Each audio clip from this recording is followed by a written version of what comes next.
بسم الله الرحمن الرحيم الحمد لله رب العالمين والصلاة والسلام على أشرف الأنبياء والمرسلين سيدنا محمد وعلى آله وصحبه أجمعين أما بعد. We ask Allah subhanahu wa ta'ala to grant us beneficial knowledge. We ask Him subhanahu wa ta'ala to grant us understanding that which He subhanahu wa ta'ala is pleased with. We are still in the book of Hajj, the book of pilgrimage. And we did this because inshallah a lot of people are trying to go to Hajj bi'idhnillah, and may Allah subhanahu wa ta'ala accept their Hajj, and may Allah subhanahu wa ta'ala enable us to perform this noble visit to the house of Allah subhanahu wa ta'ala. So last week we spoke about the pillars in depth, and the pillars that we were missing. So we spoke about the ihram, we spoke about standing at Arafah, right? Because the Prophet sallallahu alaihi wasallam said, Al-Hajju Arafah, that Hajj is Arafah. And we spoke about the circumambulation around the Kaaba.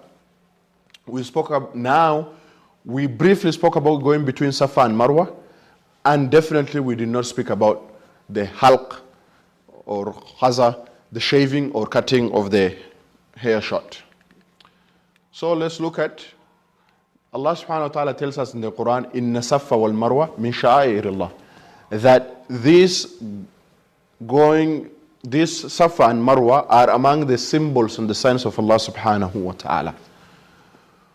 And He tells us subhanahu wa ta'ala now, فَمَنْ حَجَّ الْبَيْتَ أَوْ اعْتَمَرَ فَلَا جُنَاحَ عَلَيْهِ أَنْ يَطَّوَّفَ بِهِمَا, that so whoever performs the pilgrimage, or pilgrimage meaning Hajj, or Umrah, which is the minor pilgrimage, let them walk between the Safa and Marwa. Alright, so Allah subhanahu wa ta'ala now is instructing us. فَمَنْ حَجَّ الْبَيْتَ أَوْ اعْتَمَرَ فَلَا جُنَاحَ عَلَيْهِ أَنْ يَطَّوَّفَ بِهِمَا. So this is it's a sort of a command. Now as Shafi'is, we make it as a pillar. We said that a pillar, if one does not perform it, then the entire Hajj is invalid. Now we spoke about the ihram, we spoke about standing at Arafah, and all those, and then we spoke about the tawaf, the circumambulation around the Kaaba, and now we're going to talk about going between Safa and Marwa, something we call sa'i. So what is obligatory upon between this movement? It should take place after a valid tawaf, right? So remember when we said that when we come from wherever we are, we go and visit the Bayt, then we will do the tawaf of arrival, or the visiting tawaf, right? The tawaf al-ifada. So for one who has not yet stand at Arafah, right? But if somebody has already stand at Arafah, right? He has already stand at Arafah. Then, if standing at Arafah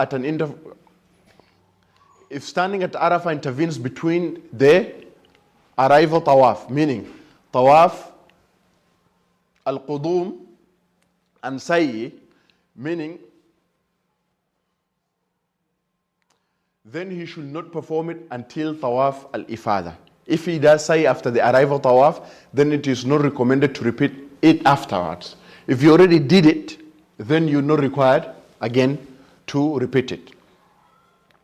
So that is the first. So it's only valid after you've done a valid tawaf.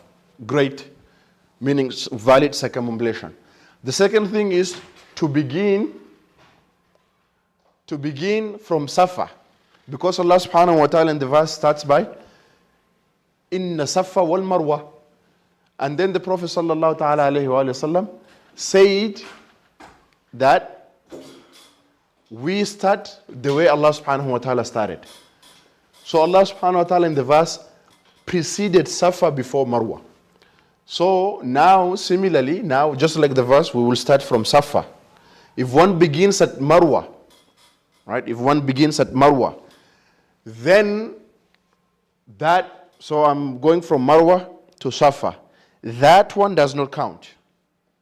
That one does not count because I have to start from Safa. So I start from Safa, come to Marwa, and then Marwa, Safa, like that. And then going between Safa and Marwa must be done at least 7 times. Must be done 7 times.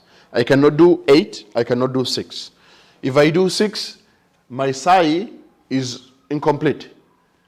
And if I increase it, my sa'i is increased. So it must be done 7 times. And it should be within the designated walking path. So alhamdulillah, now if you go there, there's actually path that is marked. Right? There's path that is marked that you can walk, or some places that you can walk a little bit faster or run. Speedily. Yes, that's a better word. That I can speed through, and then there's part that you can walk. So that all is demarcated, which makes it easier. But let's say if the path is this, then I cannot use that path over there. I can only use the path that is demarked for Safa and Marwa. So another thing as the Shafis, intention is important. When we're doing this, our intention now should not divide from now me making sa'i, making Safa and Marwa to something else. For example, I'm walking between Safa and Marwa, and then I'm like, oh yeah, man, I need to do tawaf right now. I need to do circumambulation on the Kaaba. I cannot. Because now this is a pillar, and in the pillar, intention is necessary. And once I divert that intention, then I've diverted my whole being or pillar. Nice. Any questions? Okay. So last week we said because people are going for Hajj, inshallah, so we're going to do like the way we did there with Ramadan, with fasting. And now we've mentioned, now we have 5 pillars, right? The first one is Ihram. The second one, the first one is Ihram. The second one is standing at Arafah. And then we spoke about the circumambulation around the house, the Kaaba. And now we spoke about the sa'i, going between Safa and Marwa. Great. Now the fifth thing, the fifth pillar now. If I don't have these, my Hajj is not valid. Because it's a pillar and integral part. And for us, the Shafi'is, the pillar is, in Arabic is called rukn. And obligations are called faraid, or whatever it is, right? Faraid. In anything, we don't differentiate. So in wudu, fard and rukn is the same thing. In salah is the same thing. But when it comes to Hajj, is the only time that we differentiate between a pillar and an obligation. What is the difference?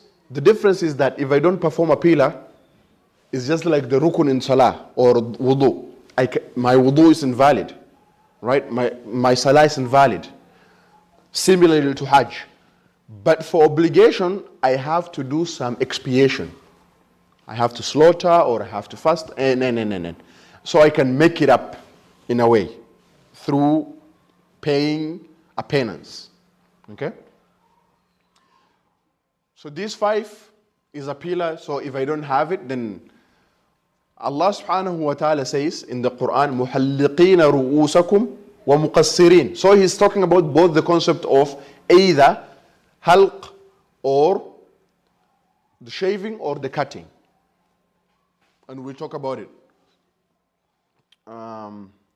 So what is the condition for one? The hair must be from the head. The hair must be from the head. What if Allah subhanahu wa ta'ala didn't grant me hair, I'm all balded completely from the hair? Even if it's one single hair. And remember that this concept goes from where? Remember when we spoke about the wudu? This is the concept from the wudu part. On his head, and he is obligated to shave it. If he doesn't have it, we spoke about this. In wudu, for example, I'm required to wash my hand. What if I don't have a hand? Right? So we call something dhihab mahall al-hukm. So the place that the hukum falls on, the ruling falls on, is no longer there. I no longer have a hair. So what do I do? Maybe I can just pretend, right? To pretend that I'm removing. But other than that, you're not accounted for. Shaving or removing the hair must not be less than removing 3 hairs. So now this is, even if it has a single hair, this individual, extreme, he has a single hair, he has to remove that single hair. But for me and you, we have thick, alhamdulillah, thick hair, currently, for the moment. Yes, currently we do. So what do? We'll have to cut about 3. Meaning, once I just, let's say, remove this portion only, 3 is gone. It's more than 3. Right? And it should take place after I have stoned al-Jamarat, al-Aqaba, because we have the Jamarat al-Aqaba and then the 3 Jamarat. Or after the Tawaf al-Ifada. I can do after either or. Right? People usually do after Jamarat. But I can do after the either or. When does it start? When am I eligible to shave? When am I eligible? From the middle of the eve of sacrifice. So when is this the day of Eid? So like from 12 a.m., let's say Eid is tomorrow, from 12 a.m. today. From the middle of the eve of the day of sacrifice. So Tuesday, 12 a.m., right? Tuesday, 12 a.m., I am eligible to do that. Right? I'm eligible to do that. And this is the things that we talk about. The pillars is Ihram, standing at Arafah, circumambulation around the Kaaba, the Sa'i, and then the one we just spoke about. Any questions?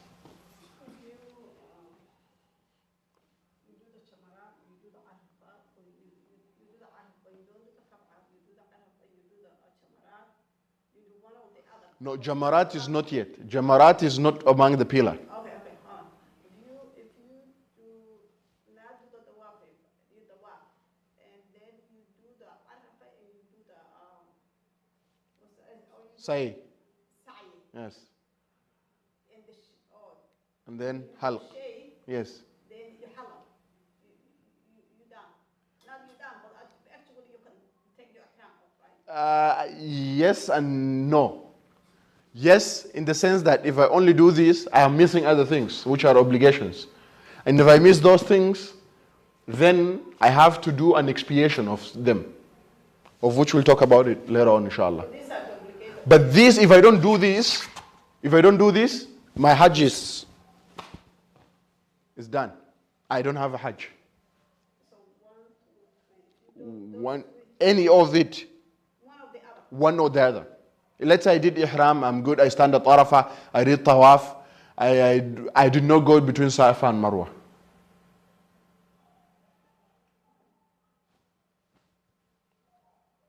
My hajj is... But then the tawaf and the sa'i is the same. I mean, it's together because you're already there, so you cannot leave one and do one. No, baby, you didn't do it. Maybe. It's a possibility. It's a possibility. Somebody didn't do one or the other. Or they didn't shave. So knowingly. They have to, you start with the intention and they have to be in order. Order is not necessarily, because there's other things that come in between that which are obligation. So back to the shaving or cutting the hair short, it said not less than 3 hairs. So does that mean the minimum of 3 hairs? The minimum of 3 hairs. So if I can elect not to shave and just shave 3 or cut 3 hairs? Yeah, you can. That's why I said, like this portion here, yeah, you can.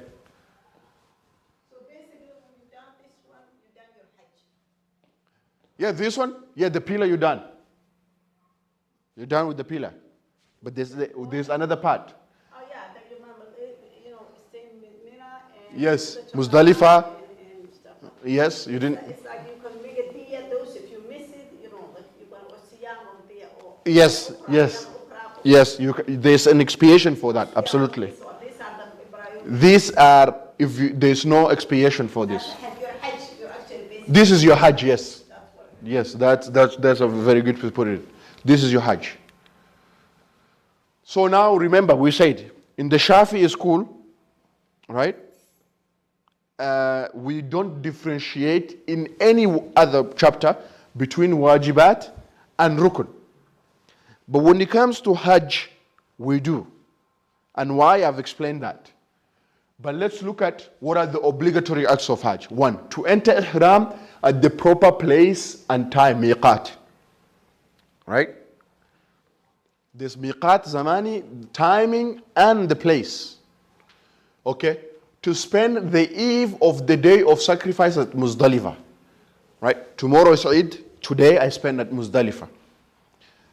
Stoning at Jamra of Aqaba on the day of Nahar, on the day of Eid.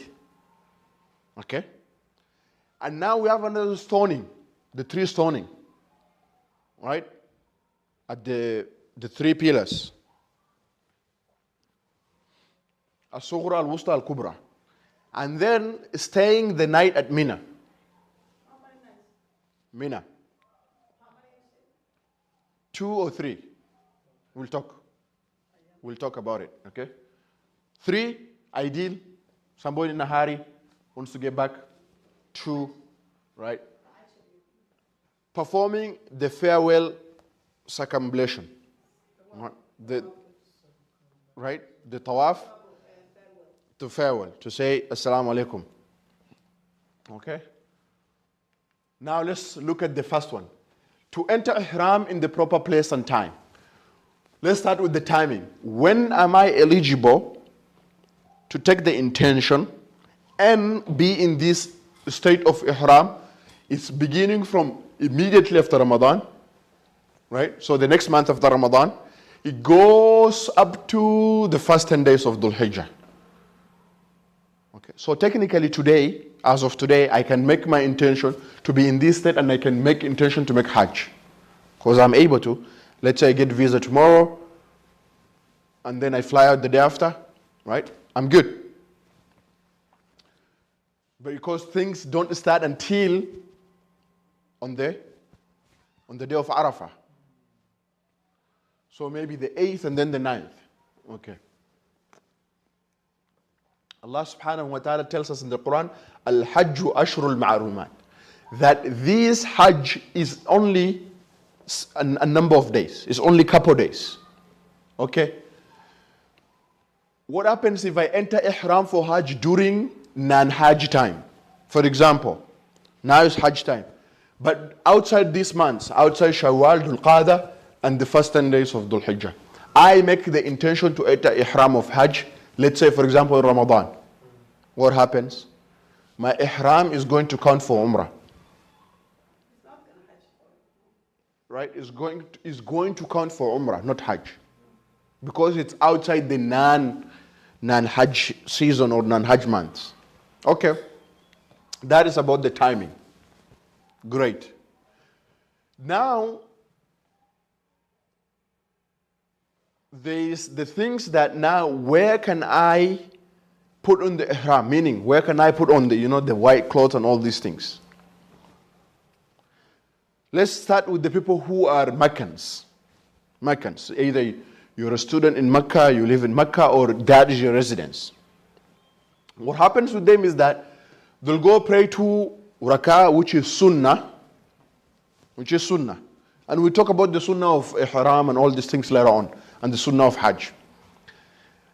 In the holy mosque, and then he goes home to his house and makes the intention of Hajj. He makes the home and makes the intention of Hajj. Okay. So, for him to put ihram in an opinion that he has to go outside the haram, and then put on ihram and then come back. That is for local. What about non-locals? So we have the hadith of the Prophet ﷺ, which gives us the demarcations of these places. One, the people from Medina, when you're coming from Medina, you'll have Dhul Hulayfa.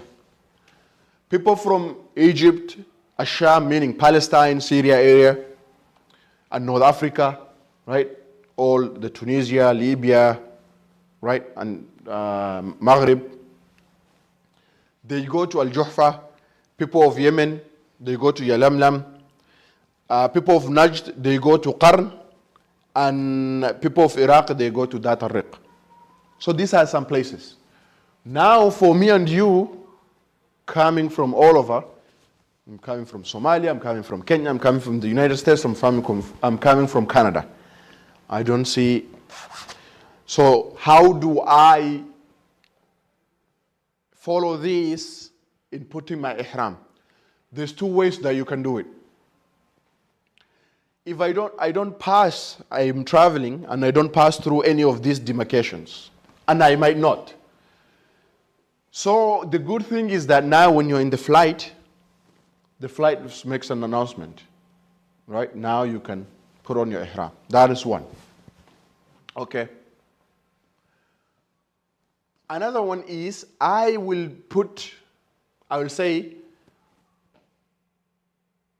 try to establish a diagonal city. So for example, I land here, I will look at a diagonal city.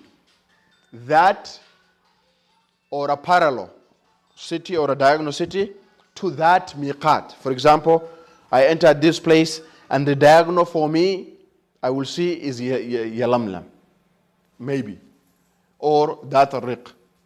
I have to look at the parallel. Okay. And that parallel has to be, let's say, for example, if I mark myself and I have two parallel, I have this and then I have that. So let me show the picture.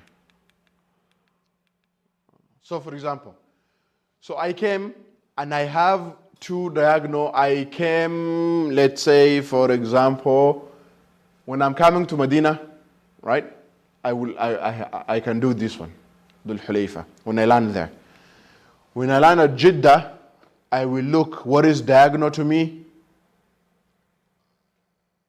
Juhfa, Yalamlam. So which is the farthest? Now this one here. It says when they reach at the point parallel, that is the farthest from Mecca. So at that point I can put on my ihram.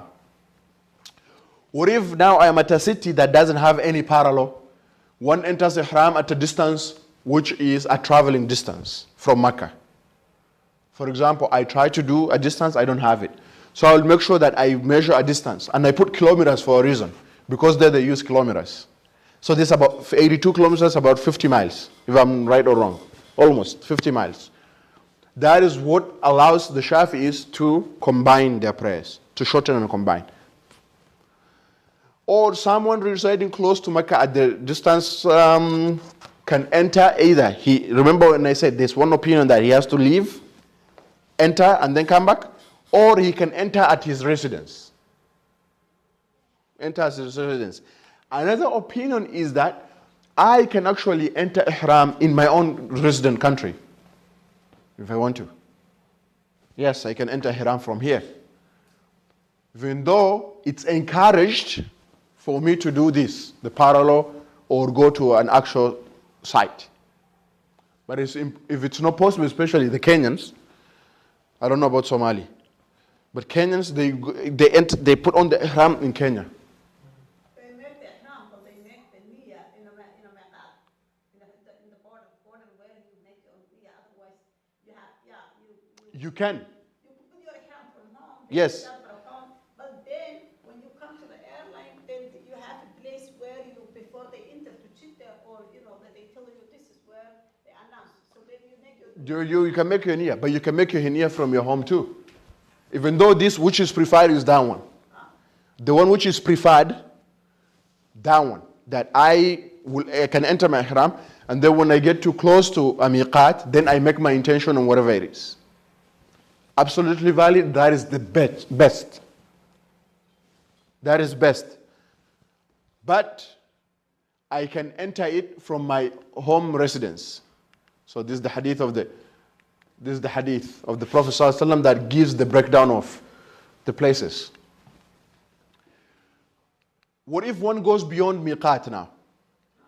One goes beyond the miqat. He passed. Without having the intention of being in the state of ihram. Well, now we look at two possibilities. We'll ask you, did you have the intention of making hajj? You can add in that umrah. I'm focusing mainly on hajj because it's hajj season. Right? Do you have intention? You passed miqat, okay. Do you have the intention of making hajj? No, I was actually going for a business deal. Okay, at that moment, then we'll tell you, okay, enter miqat, enter ihram in wherever place you are at the moment. Because you didn't plan. You didn't do it. You were like, okay, for example, me, right now, I say, okay, I want to go for Hajj. I go there, but I don't enter ihram, I don't make the intention, and I pass the place intentionally. So I have two options. For you, you didn't have the intention, you get in where you are. So for me, I have to either go back to the miqat and make the intention and enter, or I can just continue, but later on I have to pay a penalty. Yes. Later on I have to pay a penalty. Usually if I've engaged in things, maybe I've done tawaf and all these things, then I can no longer go back. Right? Because I've performed the rite. Then at that moment I have to pay the penalty. But if I do not and I'm able to go back to the site of the miqat, I go back, make the intention and enter and come back. And the best ones go back. It's the best ones to go back to miqat. I think that's the best. For your Hajj to be accepted, to go back to miqat and do the deed. Acceptance is from Allah subhanahu wa ta'ala. I mean, to make the acceptance from Allah, I think it's the good thing, the way I saw it, I see it, is to go back to miqat.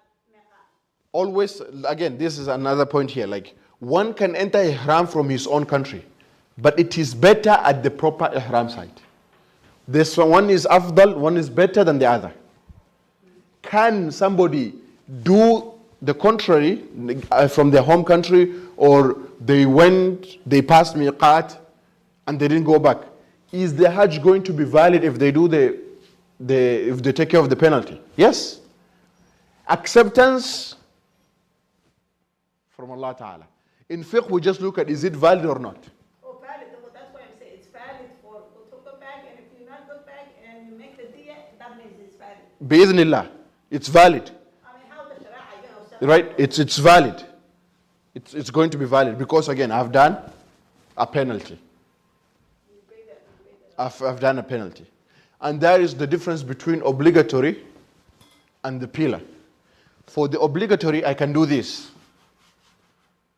For the pillar, I cannot. If I missed a pillar, I've missed it. And we're going to talk about penalties and all these things in details later on, inshallah. But any questions? Ihram is tight.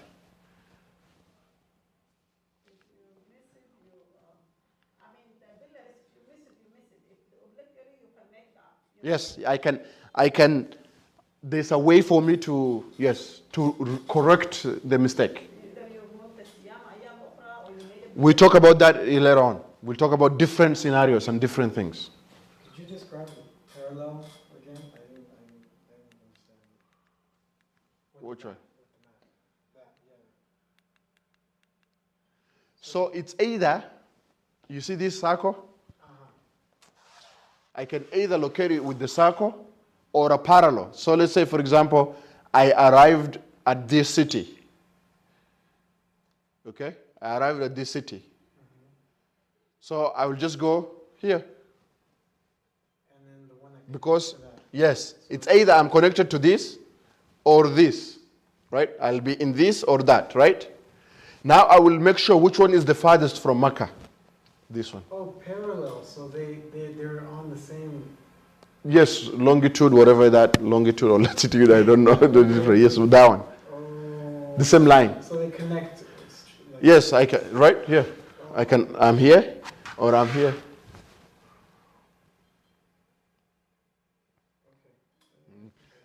But usually people either, when you're here at the port, you can do it at the port. Just go out a little bit and then do it and then come in. People usually, they go, when they fly like a couple days, they do ziyarah in Medina. Like, right? And then they'll come, make their, right? And then they travel there. There's different ways of going about it. Inshallah, we go for 1 million, inshallah. Another one. Now, the first one we talk about, right? Miqat. Both the time and the place. Okay, great. To spend the eve of the day of sacrifice as Muzdalifah. To spend the eve. And in the Shafi'i school, even though this is the predominant opinion, they say, some of them say this is just recommendation. but that's not the predominant opinion. In some books, if you read it, like Matin Abi Shuja, you will see these in the recommendation section. Right? Because Matin Abi Shuja is very early. The later on revision that made by ulama, this is actually what? It's wajib. It's obligatory. Okay? Just to make that difference for people who are going to look it up. So, we said just like in Arafah, I can be there for a brief moment. Similarly, here I can be there for a brief moment in the second half of the night of sacrifice, meaning on the day preceding it. So, the day of Arafah, right? I've been to Arafah. You've been there, Amin? No, I've never done Hajj. Inshallah, one day. I've never done Hajj. And one of the most difficult chapters that when I go into teach fiqh is this. Both emotionally and in terms of its theory. Right? Emotionally especially. It's tough. Talking about this and I didn't do, and it's wajib on me as a Shafi'i, it's tough. But make dua for me. Inshallah. But I have to make it. Bi-idhnillah. Ya Rabbi, invite me. And all of us. So in the second half of the night of sacrifice. So Eid day, I was at Arafah, right? The day before. And then I will come to this beautiful place, Muzdalifah. And it has to be in the second half. I cannot be there before. So what do we count by second half of the night? So the night starts from Maghrib, right? Yeah. Up to Fajr. So I will do the distance, the timing, and then divide by 2. Maybe not. It depends what time Fajr comes in.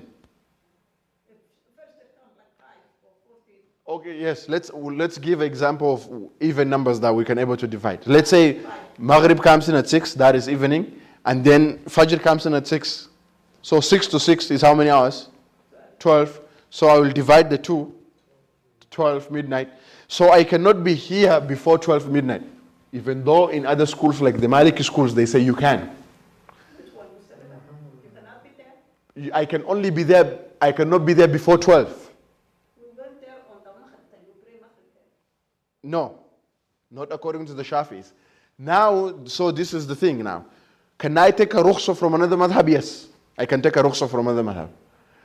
So the Malikis, they say that as long as you're there, the amount of time it takes you to set up your tent and all these things, you're good. Whether it's before the third night, the second night, half night, it doesn't matter. You're there in Muzdalifah, you're there, you have fulfilled the obligation. But for the Shafi'is, this is clear. I cannot be present in the first half of the night. Before midnight. Before midnight, I cannot. Before the first half. It can be midnight, it can be whatever, you have to calculate. So you cannot be there. I cannot be there. But a lot of people, because of the logistical issues, this is sometimes difficult to do. What do? I go to another madhab. Maliki. Okay? If one departs from it before the second half has commenced, then he is obligated to make a sacrifice. Let's say, for example, he came for the first half, it didn't count and he left. The actual counting is after the second half, right? So technically, he missed an obligation. So he needs to do the penalty. If you get there before midnight. Yes, that is if you follow the Shafi school. But if you follow the other school, you're good. It counts if you stay overnight. I can come first half and then stay overnight. What is required is what? The first half doesn't count. The second half will count. So I've already made my obligation. I'm good to go. Got it? Done. Now, I have to stone on the day of now. We've stand at Arafah. We came at Muzdalifah. Now I wake up and today is Eid. Eat this for us. Eat this for us. Now today is the day of sacrifice, Yawmun Nahar. Okay. I will go to Jamra of Aqaba on that day and I will do the stoning. When am I eligible to do this stoning? What is the timing? It's the middle night of the sacrifice night, right? So meaning the 12 a.m. that we counted as an example. And this continues, and this has, remember when we spoke about the prayer timings in the Shafi'i school, we spoke about the best time, the any time, the best time, the optional time, and then there's another time which is was makruh, was disliked time, and then it was the haram time. Remember? Right. So here too we have the best time, the most optimal time that you can do, and then the permissible time is the open. Permissible time. Okay, let's look at it. The best time is to do between sunrise and noon. That morning, I wake up on the day of sacrifice, right? After my fajr, sunrise, and then up to noon, that is the best time to do. So I will do and stone at Aqaba. Okay. The optional time extends up to the day of sacrifice. So meaning, the first day of Eid, we did it. This is the day that you're supposed to do optimal, best. But the second day of Eid, the third day of Eid, the fourth day of Eid, I can do it in any of these days. It's optional. The permissible time is until the end of the days. So I take this back. So the optional time is until the end of the sacrifice day, until the day of Eid. It ends, Maghrib. Right? That's optimal time. Because I'm doing it on the day of what? Nahar. The permissible time is stretched. If I do it on the day of Eid is best, on the day of sacrifice. But if I did not do it, I have leeway until the last day of Tashriq. And the last day of Tashriq is technically the last day of Eid. Okay? So you mean optimal? Permissible. When it's the option, it says optional? You mean optimal? Optimal or optional? Yeah, optimal. Optimal time. So this is the best time to do is after, from what? From the Fajr, after it ends, sunrise, up to noon. That's the best time to do it. If I don't do it, I have up to the optimal time. I have up to what? The day ends. Then, after that, if I didn't do it, then I have an expansive time, which is until the day. What if one does not stone until the time has passed? Will his Hajj be valid? Think about that. They did not do it at all. And then day 4 is gone. Is the Hajj valid?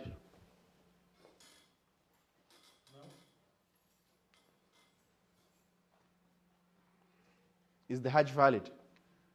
Yes, the Hajj is valid. They missed an obligatory. But what should they do? They should sacrifice. They should pay a penalty. Because they just missed a what? They didn't miss a pillar. They missed an obligation. Okay. Now this is the other stoning. The stoning on the three jamrat. There's the three. The minor, the middle, and then the small, the middle, or the big. Again, one uses 7 pebbles. I use 7 pebbles for each jamrat. One jamrat, 7. The second jamrat, 7. The third jamrat, 7. 21 stones per day. And usually, optimal, I can do 3 days. I have to do the 3 days. Remember, the day of Tashriq. Day 2, day 3, and day 4. But if I'm in a hurry, I can do 2 days. If I'm in a hurry, I can do 2 days, and it's okay.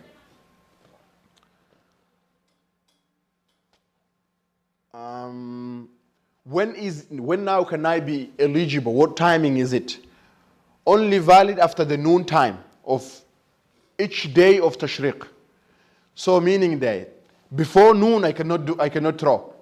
I can throw, but it's not going to be valid.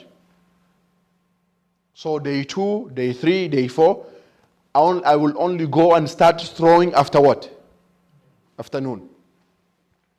If one leaves the stoning on the day of sacrifice, meaning the day of Nahar, or on the days of Tashriq, and he can perform it on the remaining days of Tashriq. So let's say on the day of sacrifice, he did not do the Jamrah of Aqaba. Okay? And the first day of Tashriq, day 2, he did not do. So on day 3 and 4, he must do the Aqaba and the other 3. Got it? Okay.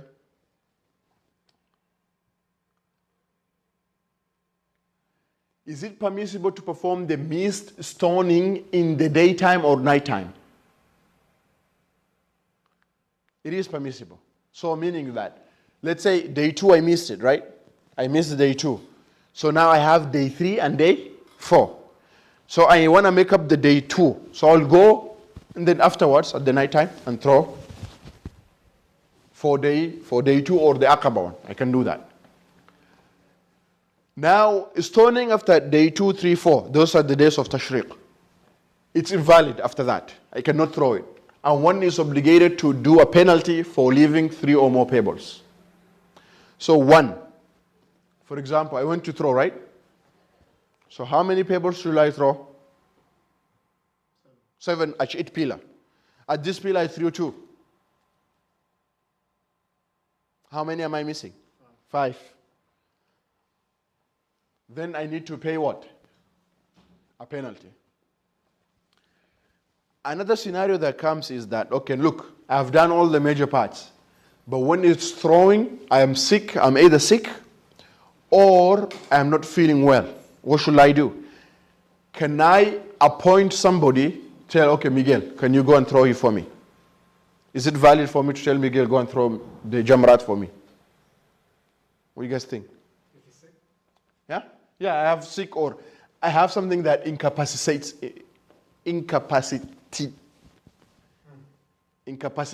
me. I'm not able to. Can I appoint you and tell you, bro, can you help out? Yes, I can appoint you, but the only thing in the Shafi'i school is that you will only do for me after you've done all your 3. So you go and throw 1, throw 2, throw 3, you've done, and then now you can go and throw for me. But in the Maliki school, at each you can throw 2. Let's say, for you, for Athman. For you, for Athman. For you, for Athman. But in the Shafi school, you can finish 1, 2, 3, and then go back and now do 4. So in the Shafi, if you appoint someone, they'd have to do it on the last day. No. On all the days. So you have to do all day 3s. So day 1 I will go and do my 3. On the same day 1 I can do for you. But after I've done my 3, after I've done throwing all my 3. Not after the whole thing, not after the whole thing. No, not after the whole thing. And can I, let's say for example, I am there and I have my kid with me. Can I tell my kid to throw for me? Or somebody else's kid? Yes. 1, I have to get I have to make sure that this kid knows between the pillar and this and how many stones is being thrown and what the store. He knows a little bit of science behind it, the basic. That's 1. Discernment, what we call. The second one is I have to get the permission of the guardian. If it's mine, then he's mine. I get my own permission. But if somebody else's, then I have to ask, is it okay for them to throw for me? Right? Now, you threw for me all of them. Let's say, for example, you do 3 for day 1 for me, day 2 for me, day 3 for me. Or even after day 1, and I felt better. Am I obligated now to go and throw individually myself? No. But it's better for me now to go and throw them myself. But you doing it for me is valid. Because I wasn't feeling well. But I'm not obligated to do it again. But it's better for me to go and do it again myself, if I'm able to. Wow, we have to rush up. What are the conditions of the validity of the stoning? 1, I have to throw each jamra with 7 pebbles, which we spoke about, 1 by 1. Meaning 1 stone, 2 stone, 3 stone, 3, 4 stone, 5 stone, 6 stone, the 7th stone. Okay, what if I threw 3 at one? Look, 1 I throw. Number 2, I say, you know what, man, it's taking too much time. I'll take 2 stones and throw it together. how much will it count as? It will count as 2 stones or 1 stone. What do you guys think? Have you done before? No? Inshallah, we have a lot of people. Inshallah. So that counts as 1. So I threw, let's say, 5 stones together. That's 1. Okay? And it must be a form of stone, not anything else. You've seen some people in images throwing their shoes. Yeah. That doesn't count. To aim at the throwing place and be certain it hits it. So that place is, let's say, it's marked. It's this much. So when I throw it, I'm not throwing this side. I make sure that I throw it there, and at least it's around there. I won't be like, oh, throw all the way far, and I know you passed it. It doesn't count. I just throw. I know, okay. I threw, it hit there, inshallah. It's okay. And then, where was I? Then you do them in sequence, the proper sequence. I will do the small, and then I will do the middle one, and then I will do the big one, the aqaba. Right? Al-Sughra, Al-Wusta, and the aqaba or Al-Kubra. And it must be done by hand. Not, I won't take I have to do it with my hand. I won't take it with my feet, and then, if I don't have a hand, different story. Okay. So it says if you miss more than 3, you're obligated to sacrifice. Yes, penalty. So if you do 5, 5, 5. Yes, that counts. That counts. That's 3. If you're in the brush. Yes. Spending the greater part of the night. Now, we're talking about, now this is the other one. So we're talking about the miqat, the place and the time. We spoke about the Muzdalifah. And then we spoke about the Aqaba. And then we spoke about the 3 Jamras. Okay, now you spend the night at Mina. Meaning that, you asked this question, right? How many days can I spend at Mina? You said, optimal, 3 days. Best. Acceptable, valid, 2 days. Okay? No. I'm Mustashriq, 3. It's day 2, day 3, day 4. The first day of Nahar. Akbar Jamarat, after that it will be 3, right? Not the first when you come back from the 10 day, the 10, night the 10. Including that is a 4 of 4, it's 4, it's 5, 3. I don't understand. No, the day you eat Nahar Nahar. is its own day. That day you do the Aqaba. Aqaba is separate. No, you do the Akbar Jamarat, right? Yes, Aqaba. Okay, so it comes from there, that day. No. So, Tashriq is going to be day 2, 3, and 4. Day 2, 3, and 4. Yeah. Okay? Day 2, 3, and 4. You spend Mina. And so Mina is marked. Is on the picture is from the Jamra of Aqaba, the big Aqaba that you talk about, the big Jamra, until the valley of Muhaisir. And these 2 points is not included in it. It's only the things that lies between. And the good thing is now, if you look at the pictures and stuff like that, it's demarcated. So you're good. You don't have to worry about that part. Spending the night can be achieved by staying more than half of the night's hours, be it at the beginning or at the end, it doesn't matter. But I have to stay the night, meaning half. So if there's 12 hours, I have to stay for 6 hours and 1 minute. All right? So that counts as me staying for the night. If he does not spend the 3 nights, meaning day 2, day 3, day 4, he doesn't spend, right? He is missing what? An obligation. We said he can do the penalty. Great. If one is in a hurry and wants to leave, right? Let's say, for example, day 2. So you have day 2 and day 3. So the minimum is what? He can stay for 2 days. Okay. Now, day 1 he spent the night. Day 2, before it became the night, he was there maybe the whole day and then he left. Did he count for day 2? He didn't spend the night. He was there, but he didn't spend the night. So technically only spend how many nights? Then he is supposed to what? Obligated to do what? The sacrifice. The last one now. The last one, we do the farewell tawaf right? Al-wada. Now, alhamdulillah, our Hajj is almost coming to an end. Let's look at some unique scenarios now. Somebody did all the obligations, all the pillars. Now, for example, now a woman had a cycle. Or somebody is sick. Right? Somebody is sick. Sorry. So somebody is sick. What happens? Now, they are not of what is it called? A woman on her cycle, on a sick person, may depart without performing the tawaf. They can depart, and inshallah their Hajj is accepted. Is valid. I should not inshallah is accepted, but it's valid from the fiqh standpoint. Okay. But they're still there. They're still around. Maybe they're still around, and their cycle is done, and the person who was sick gains back their conscious. Right now, before leaving, they are obligated to do the tawaf. They stuck around for another 2 days, 3 days, and now the person who is sick, alhamdulillah, is cured.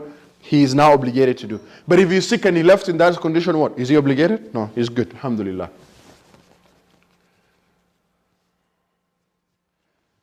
And it gives different scenarios. And let's look at what are some of the things which are forbidden in the next 4 minutes. What is forbidden clothing for men? Anything, why is it keep standing off? Anything that has stitches is sworn, right? Is sworn or is encircled. Or for example, the shirt is circled, my pants. Okay. If I wear them in an usual way, for example, if I wear them like this, then it's forbidden, it's haram. But what if I'm sleeping at night, I'm feeling cold, and I throw this over, I take this and I stretch it out as a form of protection? I'm not wearing it in a usual way, that is okay. Okay. It's forbidden to wear a shoe like this. I can wear a shoe, but it has to have opening, that my heel has to be uncovered and part of my toe has to be uncovered. Majority of my toe. I.e., what am I talking about? Flip-flop. I can wear flip-flop. Right? I cannot wear this. It is forbidden to cover my head. Kufi, hats, shawl. It's forbidden for me to do any of that. Can I cover my face for men? You could, especially. Right? So, for example, mask during Corona, I can do the mask. Okay? And the hadith of talking about all these things is there. What is forbidden for women is to veil her face. Veiling the face is forbidden. And the hands.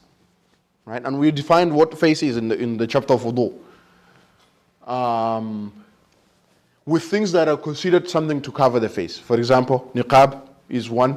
Or I can use like a shawl to cover my face. It does, like that is covering the face.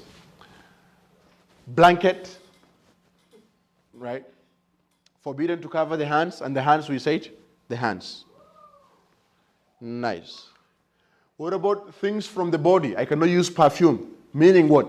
I can use a perfume. I cannot use lotion, which is perfuminated.